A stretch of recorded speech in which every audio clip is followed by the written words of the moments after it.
Amados hermanos, hoy es domingo, día del Señor resucitado, y la iglesia celebra el domingo 26 del tiempo ordinario. Poco a poco avanzamos en este año litúrgico rumbo a su cima, a su coronación, con la fiesta de Cristo, Rey del universo, Rey de cada cristiano, cuando lo deja reinar en su corazón. En el Evangelio de hoy leemos Lucas capítulo 16, versículos del 19 al 31, conocido este relato en boca de Jesús por medio del evangelista Lucas como la parábola de Lázaro, el pobre, y el rico Epulón, el rico ostentoso. Muy bien, quisiera hoy compartir con ustedes una reflexión en torno a 4 puntos fundamentales. El primero de ellos es la estrecha conexión que existe en toda la Biblia, tanto el Nuevo como el Antiguo Testamento. En el fondo, las dos parábolas que hemos escuchado, tanto el domingo anterior, que habla del administrador injusto, que supo administrar renunciando a lo que se robaba, hacer más riqueza, más dinero, por hacer buenos amigos, tanto como la que aparece hoy, van dirigidas hacia aprender a ser sabios e inteligentes para administrar correctamente nuestra vida y no rendir culto a las riquezas como si fueran Dios. Por consiguiente, la primera enseñanza de hoy es pedir a Dios sabiduría e inteligencia. Para ello podremos nosotros, hermanos, evocar aquella bella oración que hace el rey Salomón cuando en sueños Dios se le aparece, y lo encontramos en el libro de Segundo de Crónicas, capítulo 1, versículos del 7 al 17. Allí Salomón, mientras sueña, Dios le dice: pídeme lo que quieras. Salomón, antes de hacer una petición, reconoce, dando gracias a Dios, todo lo que ha hecho en favor de su pueblo, de su padre David y de él mismo. Dice: Señor, tú has estado grande con tu pueblo, tú has mirado con misericordia a tu siervo David y a mí me has constituido tu rey. Antes de pedir, agradece. He allí una muestra de sabiduría y de inteligencia en el rey Salomón. Y luego procede a hacer su petición. ¿Y qué pide? No pide riqueza, fama, prestigio, derrotar a sus enemigos, darle muerte a sus perseguidores o larga vida. Pide lo siguiente: dame, Señor, Jodma Binah, en hebreo, que significa dame, Señor, sabiduría e inteligencia. ¿Para qué?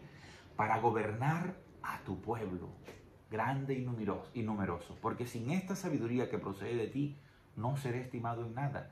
No podré orientar ni la vida de mi pueblo, ni tampoco mi propia vida. Entonces, tanto la lectura del domingo pasado como la de hoy nos direccionan a esta necesidad que tenemos nosotros de ser sabios e inteligentes. Jodma e Binah, sabiduría e inteligencia en la Biblia, son muy profundos.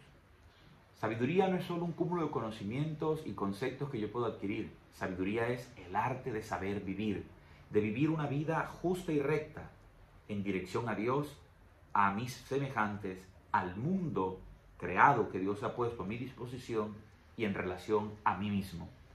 Inteligencia, del latín intes lectus, significa la capacidad de saber leer dentro. Intus quiere decir dentro y lectus, lectura. El que sabe ver desde lo profundo de sí las cosas que están bien y las que están mal, las que debe seguir cultivando y las que inevitablemente tiene que evitar en su vida. Aquí tenemos la primera enseñanza de hoy: pedir a Dios el don de la sabiduría y la inteligencia para administrar correctamente nuestra vida en todas las esferas, en los sentimientos, las emociones, en la economía, en la relación con el dinero, en los estudios, en todo. Lo segundo, amados hermanos, que podemos descubrir nosotros aquí es que hay una clara advertencia de parte de Jesús ante dos peligros. Jesús dirige esta parábola concretamente a un grupo llamado los fariseos, que se tenían por justo, despreciaban a los demás y eran amantes del dinero a tal punto de justificar su prosperidad económica como una bendición de Dios por ellos ser cumplidores de la ley, y al mismo tiempo vivían en una burbuja de egoísmo e indiferencia.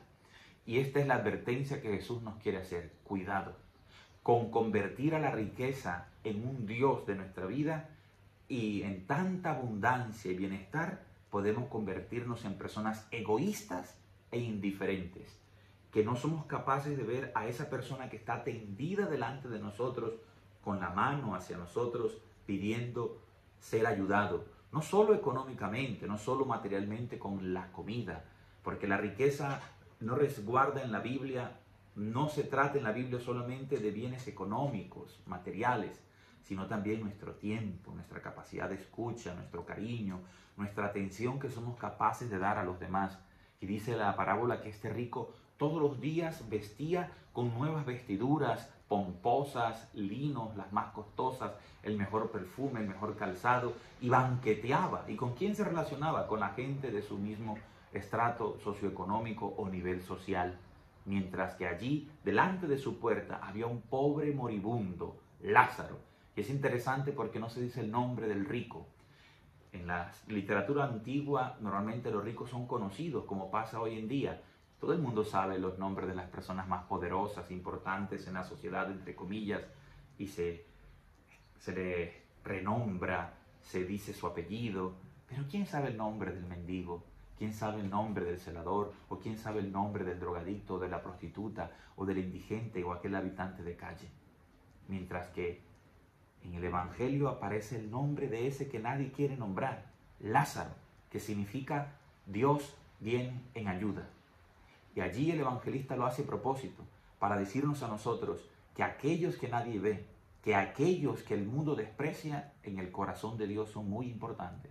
Tanto es así que cuando muere Lázaro, el funeral lo hacen los ángeles. Y a lo mejor el funeral del rico estaba lleno de pompas y ceremonias, pero no viene mencionado, porque ese hombre, al no tener nombre, ya estaba muerto en vida, muerto por su egoísmo y por su indiferencia. De tal manera que dirá el mismo apóstol San Juan, en su primera carta, en el capítulo 3, versículo 17-18, ¿cómo puedes tú decir que eres creyente y ver que tu hermano tiene hambre y lo mandas a su casa con el estómago vacío?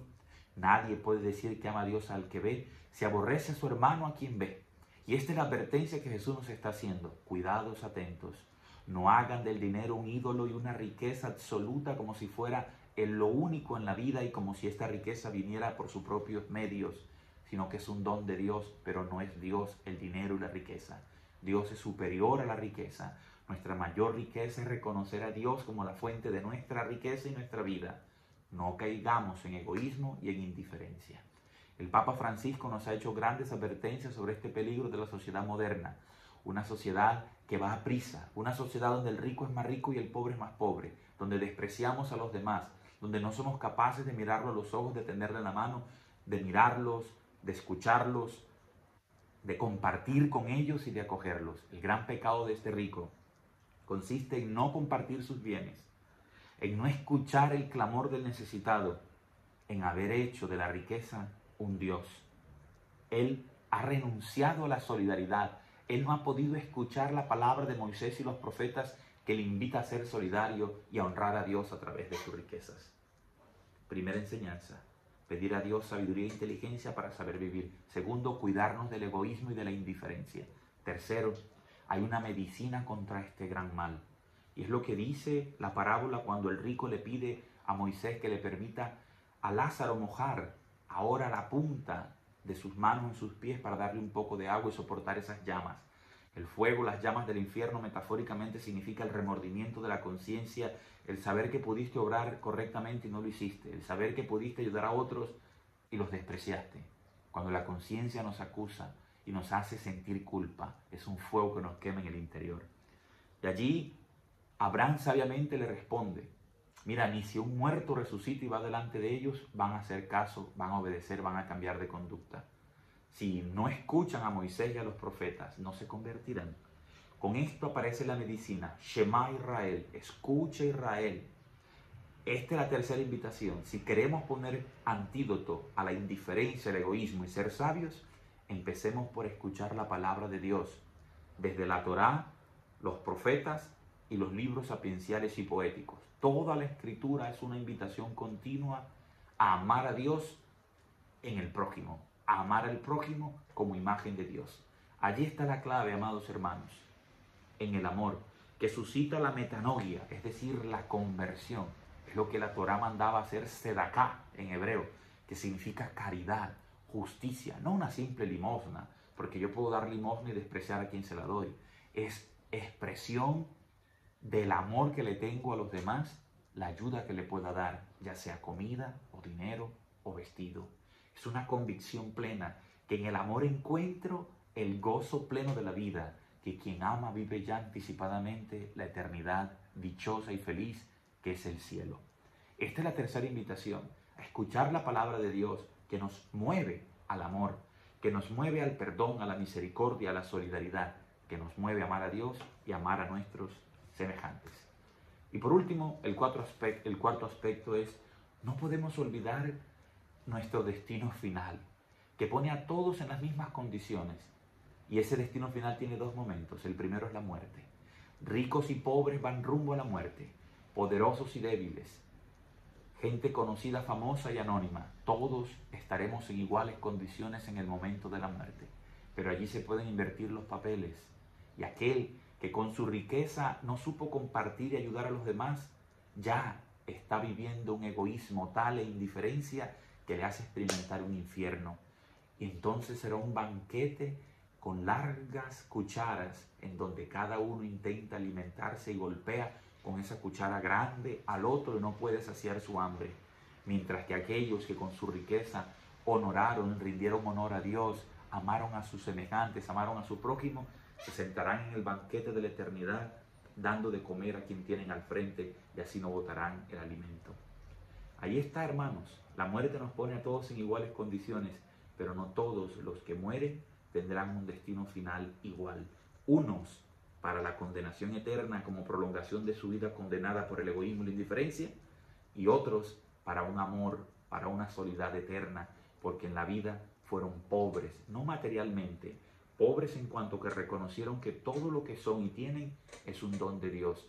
Cuando Jesús dice, dichosos los pobres de espíritu, porque de Dios es el reino de los cielos, no está diciendo sino eso. Dichosos aquellos que reconocen en Dios su mayor riqueza y por eso pueden compartir lo que tienen con los más pobres y más necesitados. Pidamos al Señor esta sabiduría e inteligencia para vivir correctamente, que nos cuidemos de la indiferencia y del egoísmo, que sepamos escuchar su palabra que nos mueve a amar a Dios y a nuestros hermanos. Y por último, que tengamos siempre presente que la muerte llegará y que habrá un destino final que nos pone en iguales condiciones a todos, que es la muerte, pero a la vez que nos manda por caminos diferentes. Unos para gozar eternamente del cielo porque han sabido amar y abrazar al necesitado, y otros permanecerán en su egoísmo y allí será el llanto y el rechinar de dientes. Un lenguaje metafórico para decir el peso de la conciencia de no haber hecho el bien y de no haber sabido amar. Juanca Mendoza, con Cristo, en Él, la vida es una nota mucho más sabrosa. Ciao a tutti, arrivederci.